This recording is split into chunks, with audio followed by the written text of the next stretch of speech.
Llega al corazón de las personas que están estudiando tu palabra para que tomen una decisión.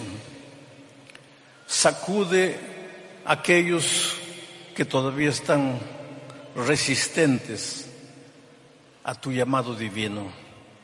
Haz maravillas esta mañana. Por favor, ven, habita con nosotros, háblanos en el nombre de Jesús. Amén. Pueden sentarse, mis queridos hermanos. Muchas gracias a Dios por la bendición que significa estar. Mire, la iglesia está casi llena, hay gente por todo lado. Gracias a Dios por la bendición de estar aquí juntos, no para abrazarnos, darnos la mano, sino para estudiar la palabra de Dios. Vamos al texto bíblico. Hebreos capítulo 11, versículo 31. Un pastor me preguntó ahí atrás: pastor, ¿cuál va a ser su temática esta semana? Voy a tratar del tema decisiones. Nuestra vida es un puñado de decisiones. Desde que nos levantamos de mañana hasta que nos acostamos en la noche, tenemos que tomar decisiones. Algunas de esas decisiones no afectan mucho nuestra vida, pero otras son claves. Por ejemplo, me levanto de mañana, tengo que tomar la decisión: ¿me baño o no me baño? Primera decisión. Mejor me baño, es una buena decisión, pero si no me baño no me voy a morir. Es una decisión que afecta, pero no afecta tanto. ¿Me lavo los dientes o no? Otra decisión. ¿Tomo desayuno o no? ¿Con pan o sin pan? ¿Voy a pie? ¿Voy con carro? Decisiones. Pero hay algunas decisiones de vida eterna donde no podemos fallar. Tenemos que tomar la decisión correcta. Y esta semana voy a hablar de Pilato, que tomó una decisión equivocada. Voy a hablar de Rahab esta mañana, que tomó una decisión correcta. Voy a hablar de Agripa, que tomó una decisión equivocada. Voy a hablar de Ruth, que tomó una decisión correcta. Voy a hablar de Moisés, que tomó una decisión correcta. En fin, decisiones. Podríamos predicar 7, 8 sermones de Rahab, acerca de Rahab, pero voy a concentrarme en la decisión de Rahab. Y para esto vamos a leer el texto bíblico. He pedido que coloquen en la pantalla, está ahí. Por la fe, Rahab, la ramera, de ahí, esa va a ser mi primera parte del sermón. Como una ramera llegó a tener fe. Segunda parte: no pereció juntamente con los desobedientes. Quiere decir que los desobedientes perecen. La paga del pecado es la muerte. Habiendo recibido a los espías en paz, ella tuvo que tomar la decisión de recibir, proteger, esconder a los espías. Y por una decisión correcta que ella tomó, aparece en el capítulo 11 de Hebreos, donde está la galería de los hombres y mujeres de fe. Decisión, una decisión correcta. Empecemos hablando de quién fue Rahab. Inclusive Pablo coloca Rahab la ramera. Rahab era una mujer que nació y creció en Jericó. Vivía en las afueras de la ciudad y su casa era un prostíbulo. Sin embargo, ese prostíbulo se transformó en un centro de salvación. Porque Rahab, en medio de la vida promiscua que vivía, había escuchado hablar de Dios y del pueblo de Israel. Había oído las maravillas que Dios hizo con su pueblo cuando lo sacó de Egipto y abrió el Mar Rojo. Había oído que Israel, mientras caminaba en el desierto hacia la tierra de Canaán, había tenido grandes victorias en el nombre del Señor.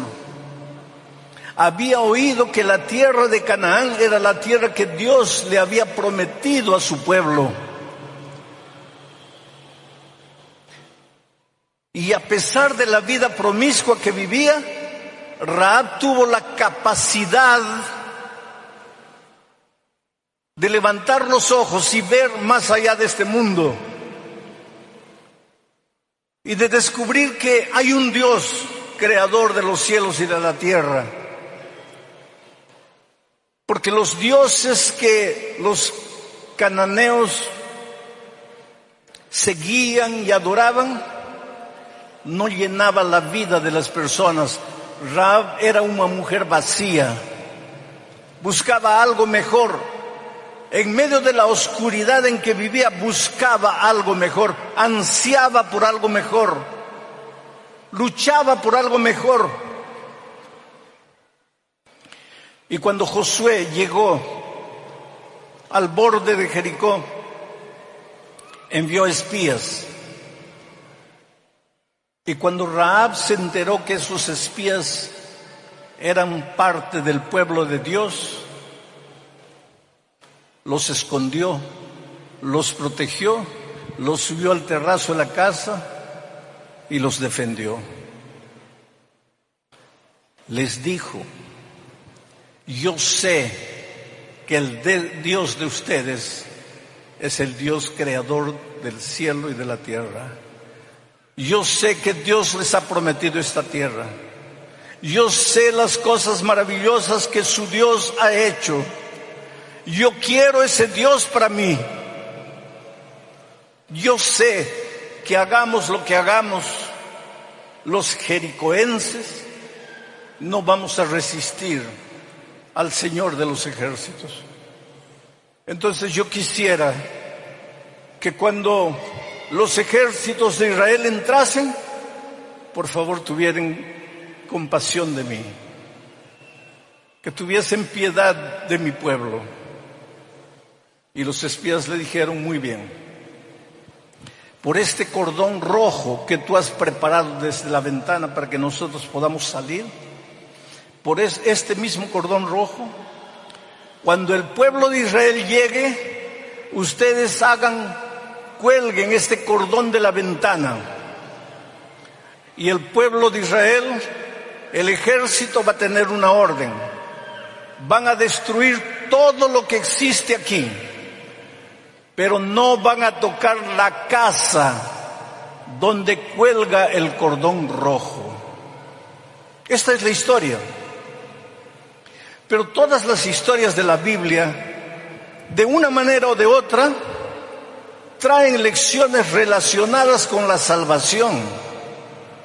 Entonces, trayendo la historia para nuestros días, nosotros también, el mundo en que vivimos, se prepara no para la invasión del pueblo de Israel, se prepara para la venida de Cristo con miles y miles de ángeles que vienen a rescatar a su pueblo, pero que significan destrucción para los incrédulos, destrucción para los que no quisieron saber nada con Dios. Y ahora entramos a la segunda parte del texto. Voy a pedir que coloquen de nuevo el texto ahí. Por la fe, Rahab la ramera no pereció juntamente con los desobedientes. Los desobedientes perecen. El pueblo de Jericó, y si tú lees, por ejemplo, el capítulo 18 del Levítico,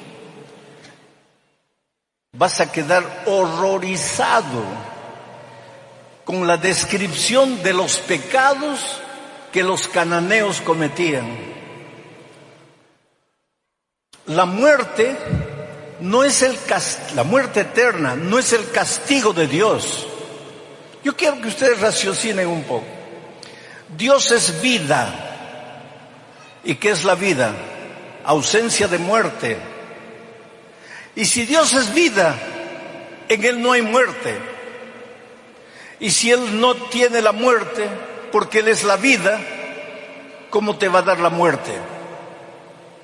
La muerte no es un castigo que Dios te da. La muerte es una opción humana, es una decisión humana, porque Dios es vida y tiene su territorio de vida. Y si tú quieres vivir la vida plena, la vida abundante, la vida con sentido, tienes que estar en Cristo, en Dios, en el Espíritu Santo, en el territorio de la vida. Pero no eres obligado. Si tú en un momento dejas el territorio de la vida, o sea, abandonas a Dios, te olvidas de Dios, no tienes en cuenta a Dios para nada en tu vida, naturalmente estás saliendo del territorio de la vida e ingresando al territorio de la muerte. No es que Dios te manda la muerte, tú voluntariamente entras al territorio de la muerte porque te separaste de Jesús,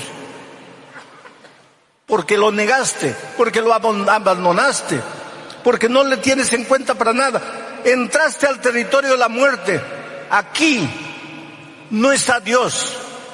Y si no está Dios, aquí está la muerte. Aquí está el Señor de la muerte.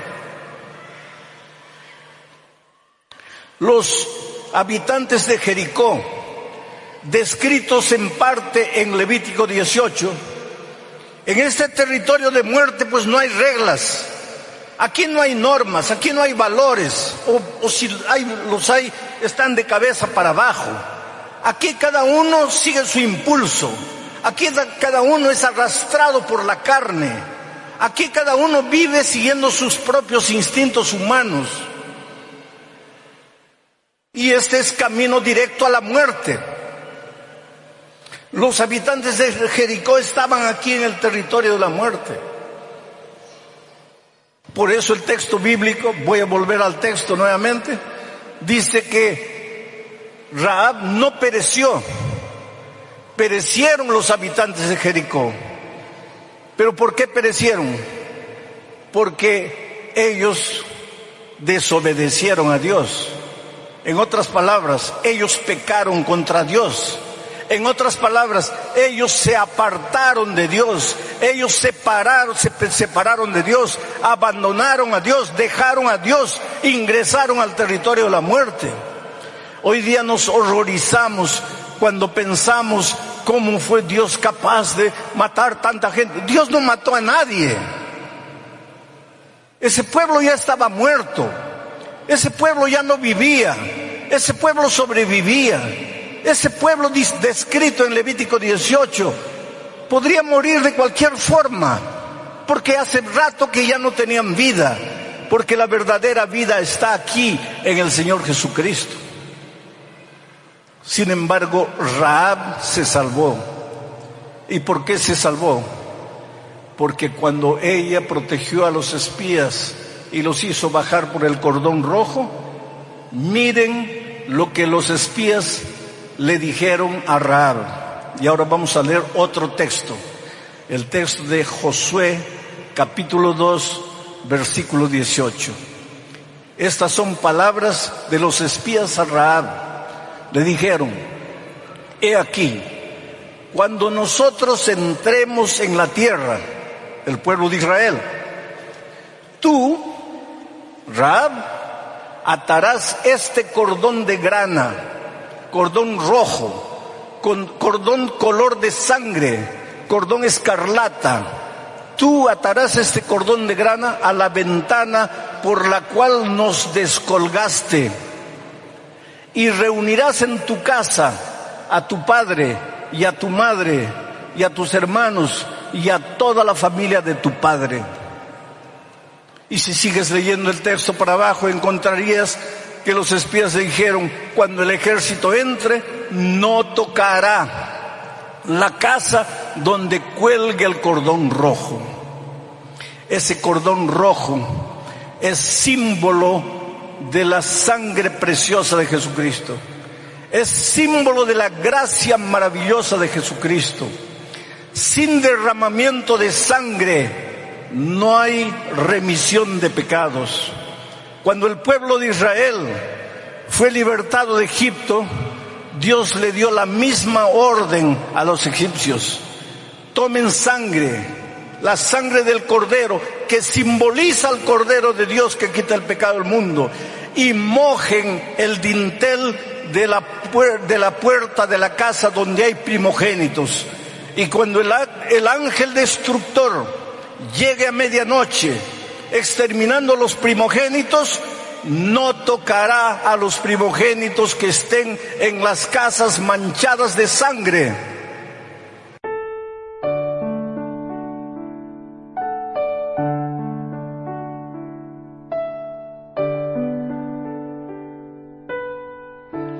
Hola. Una joven escribió preguntando lo siguiente: ¿por qué la Biblia prohíbe casarse con alguien que no es de la misma fe? Oh querido, la Biblia no prohíbe. En realidad la Biblia no prohíbe nada. La Biblia es un libro de orientación. La Biblia trae las instrucciones divinas, no las prohibiciones divinas. El problema es que nosotros encaramos todo como prohibición, prohibición, prohibición. Cuando la Biblia dice, no os juntéis en yugo con los infieles, es simplemente por un motivo. Mira, para que un hogar sea feliz, el novio y la novia deben tener el mayor punto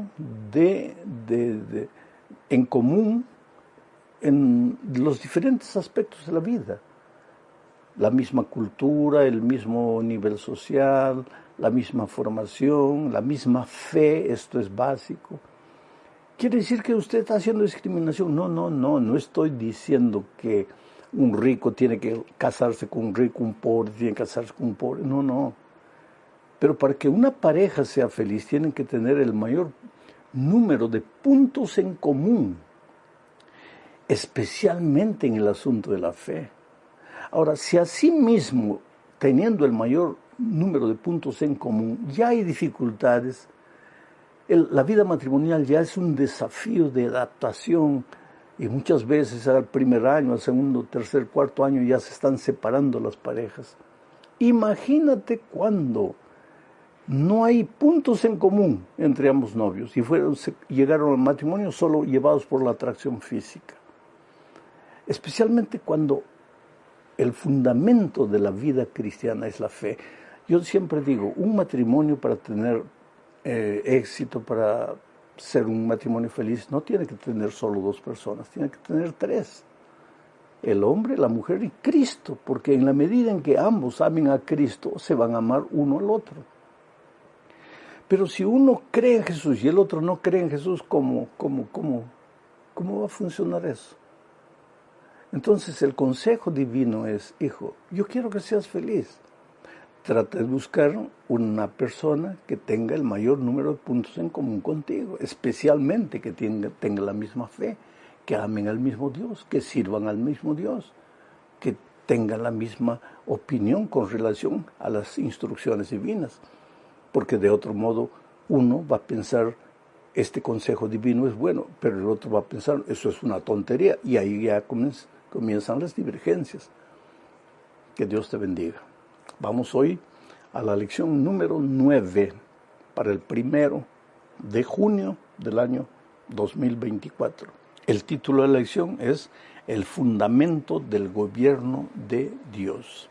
Mira, el propósito de esta lección es mostrar que el fundamento del gobierno de Dios está formado por los 10 eternos principios de su santa ley, y que esta ley incluye el sábado como día del Señor.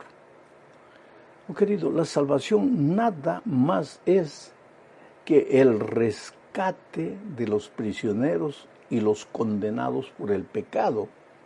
¿Y qué es el pecado? Es el quebrantamiento de la ley de Dios. Si no hubiera ley de Dios, no habría pecado. Y si no hay pecado, ¿qué sentido tendría la salvación? Bueno, vamos a la primera parte de este estudio. El santuario y la ley de Dios. Juan tuvo una visión escribiendo el Apocalipsis y mira lo que él observó en su visión.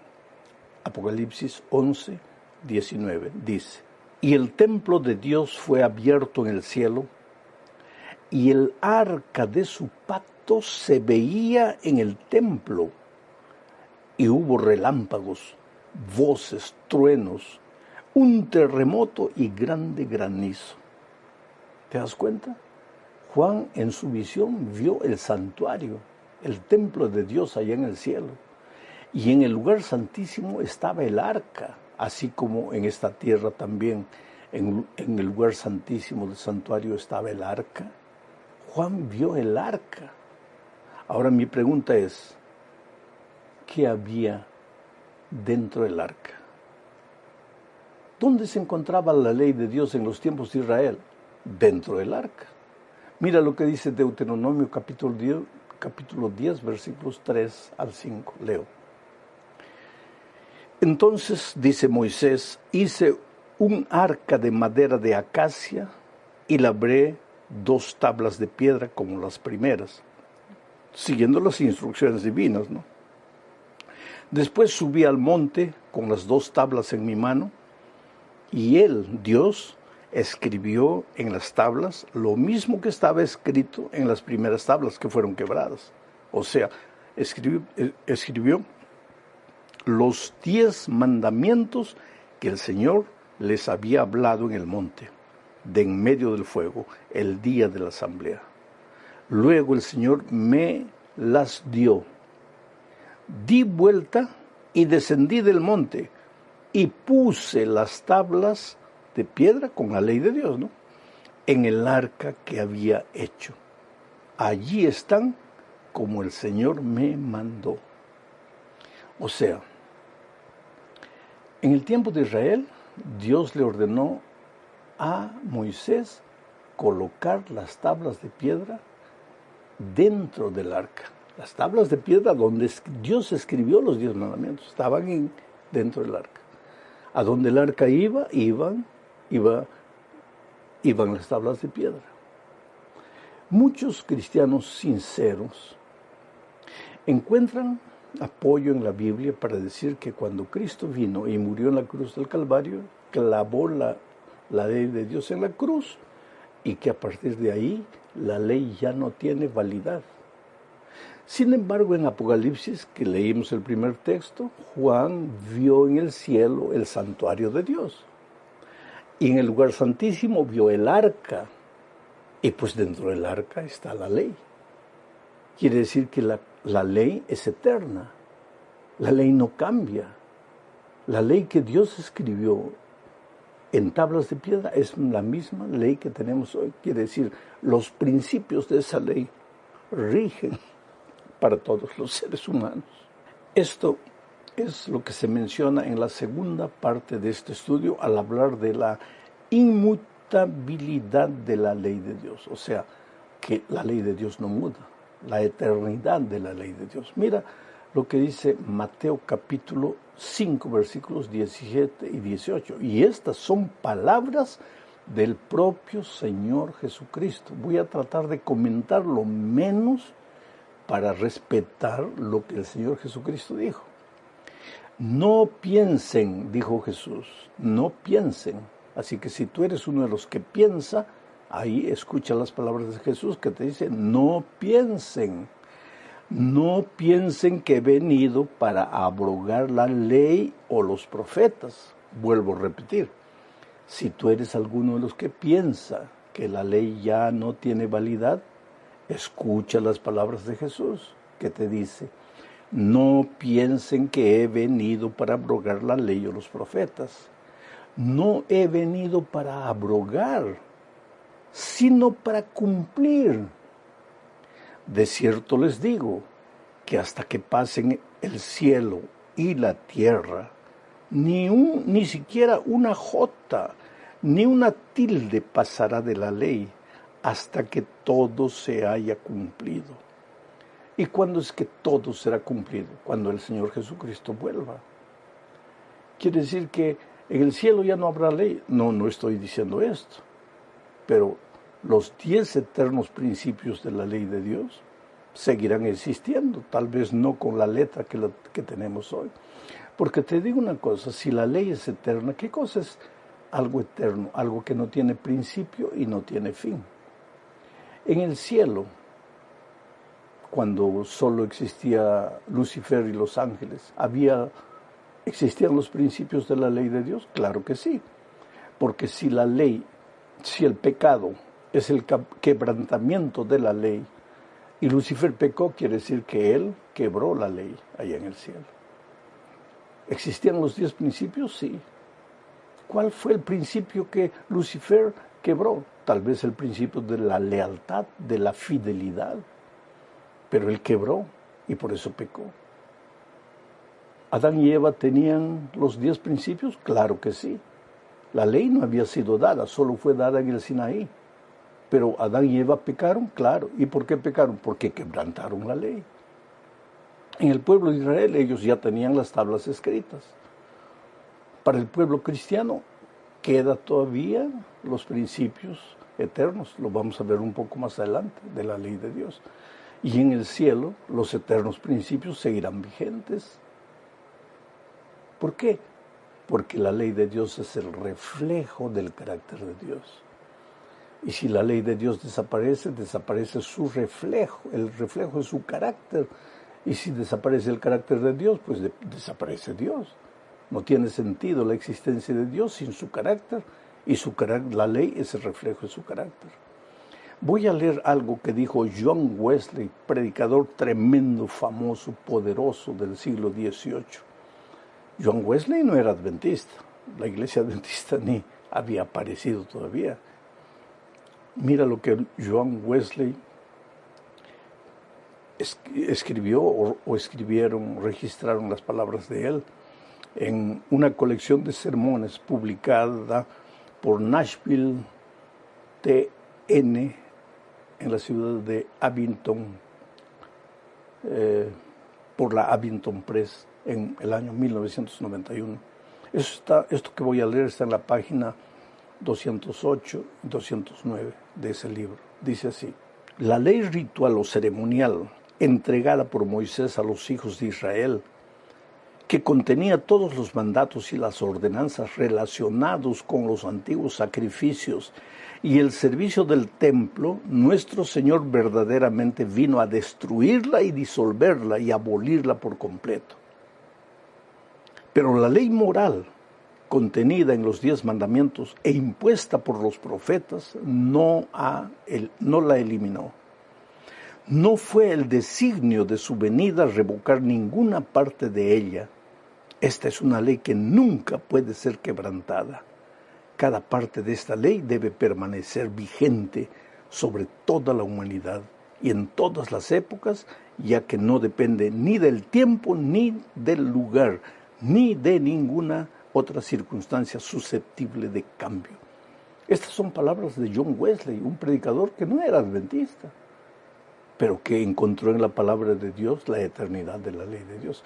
Ahora mira lo que dice San Pablo en Romanos 7:7. ¿Qué pues diremos?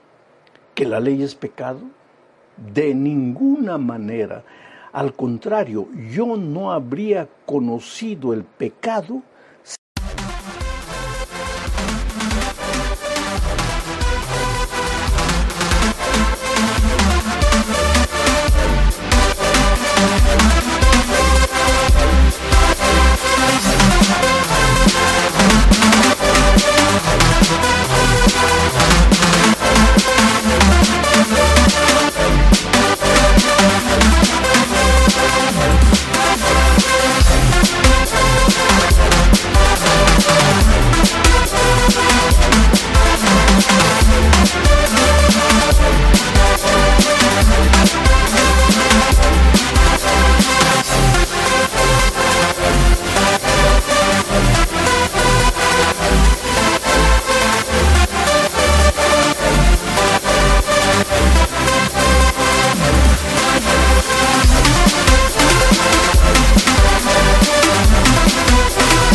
no por medio de la ley, porque no estaría consciente de la codicia si la ley no dijera no codiciarás.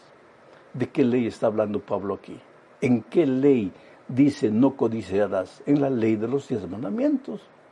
Y Pablo está diciendo que él no sabría lo que es pecado si no existiría la ley de Dios.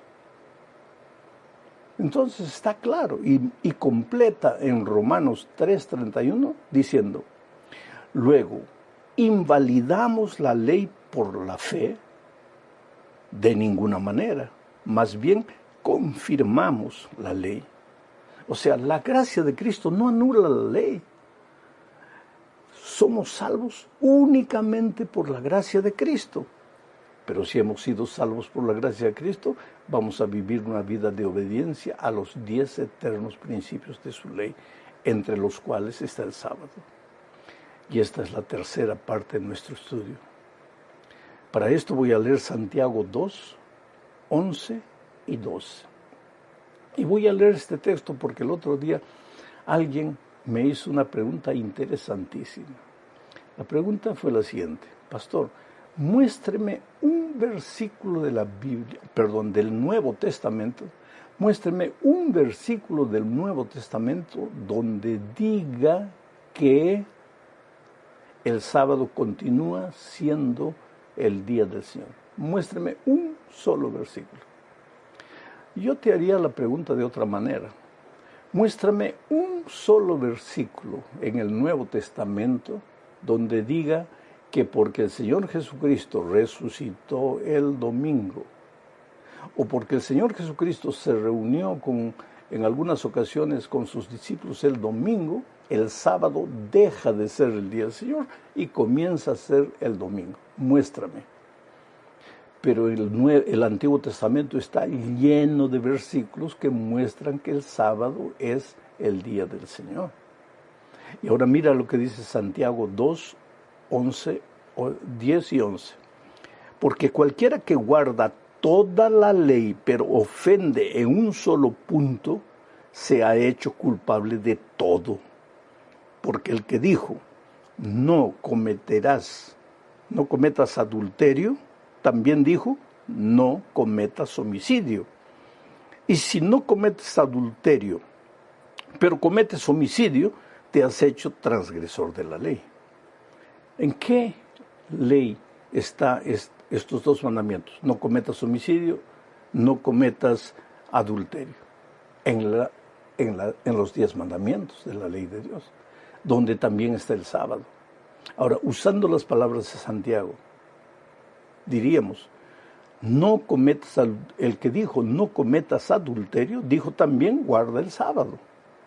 Y si no cometes adulterio, pero transgredes el sábado, te has hecho transgresor de la ley. Estoy parafraseando a Santiago. O sea, no hay argumento para decir que porque no hay un versículo en el Nuevo Testamento que hable del sábado, el sábado ha dejado de ser el día del Señor. Y que hay algo mucho más serio. El sábado, dice la Biblia, es la señal entre Dios y su pueblo. Leo lo que dice Ezequiel 20, 12 y 20. También les di mis sábados para que fueran una señal entre ellos y yo, para que supieran que yo soy el Señor, el que los santifico. Santifiquen mis sábados y serán una señal entre mí y ustedes, para que se sepa que yo soy el Señor su Dios. Claro, el sábado es la señal entre Dios y su pueblo. Y ahora mira lo que dice Apocalipsis 7, 1 al 3. Después de esto, vi a 4 ángeles que estaban en pie sobre los 4 puntos cardinales de la tierra y que detenían los 4 vientos de la tierra para que no soplase viento alguno sobre la tierra, ni sobre el mar, ni sobre ningún árbol. Está hablando de la destrucción final. Y vi que otro ángel subiendo del oriente tenía el sello del Dios vivo, el sábado. Y llamó a gran voz a los 4 ángeles, a quienes les fue dado hacer daño a la tierra y al mar, diciendo, no hagan daño a la tierra, ni al mar, ni a los árboles, hasta que marquemos con un sello la frente de los siervos de nuestro Dios. ¿Y cuál es esa señal? El sábado. Pero querido, en la parte 4 de este estudio vemos que el diablo también tiene su marca, su señal, su sello. Mira lo que dice Apocalipsis 13, 16 y 17. Y ella está hablando de la bestia, que es uno de los símbolos del enemigo de Dios.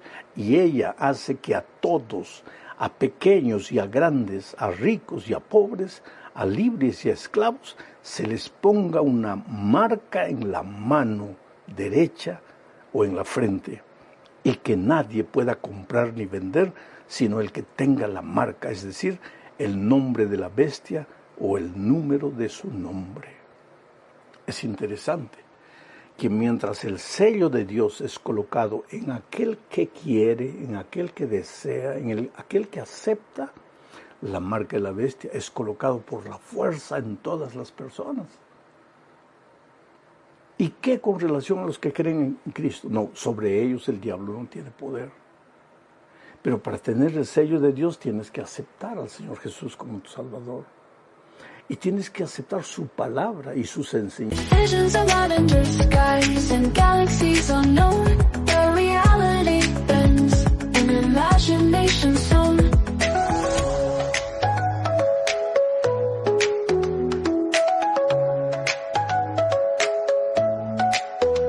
Lavender sky, open the wide. Pull me into your hazy tide. Where gravity sleeps and we're free to fly. Lost in a dream beneath the lavender skies.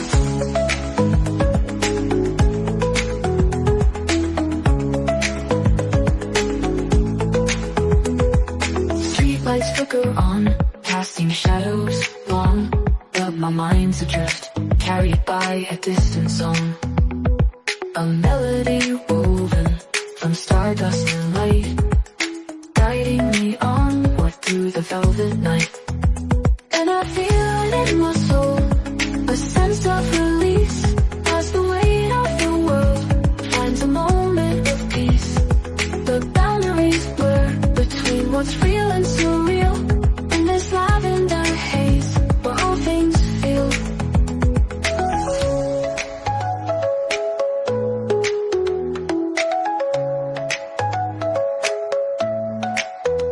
Lavender sky, open and wide. Pull me into your hazy tide, where gravity sleeps and we're free to fly. Lost in a dream beneath the lavender sky.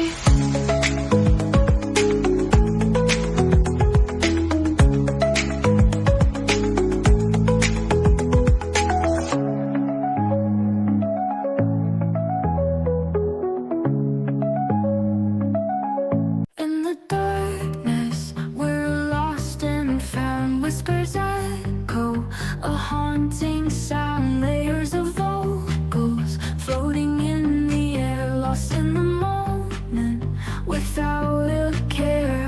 Melodic waves of emotion, experimental simply devotion. Classic crossover of styles untold. In this indie rock world we won't grow old. A captivating blend of alt rock, in this journey we'll never stop. Female vocals, a soft embrace, guiding us through time and space. Melodic waves of emotion, experimental simply devotion. Classic crossover styles untold. In this indie rock world we won't grow old. A captivating blend of alt rock, in this journey we'll never stop. Female vocals, a soft embrace, guiding us through time and space. Melodic waves of emotion, experimental simply devotion. Classic crossover styles untold. In this indie rock world we won't grow old. Lost in the rhythm, lost in the beat, these haunting melodies so big.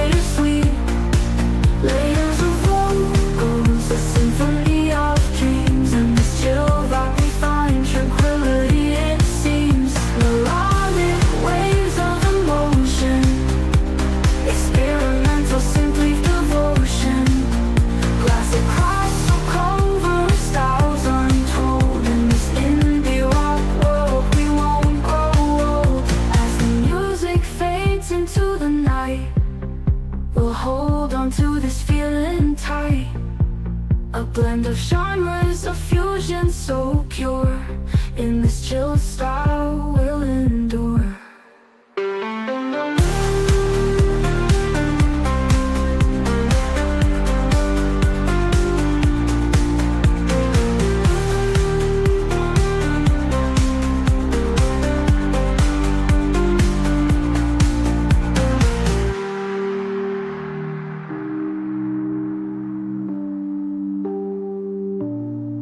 As the music fades into the night, we'll hold on to this feeling tight.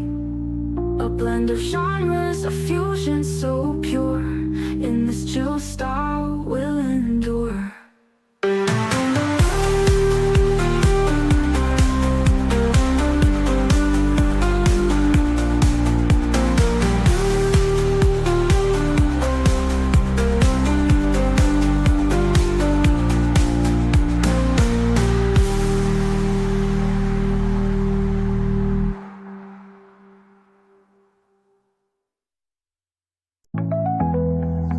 Falling colors paint the air, a kaleidoscope of sound, whispering secrets on the wind all around. No need for words, just let go and see the infinite possibilities waiting for you and me.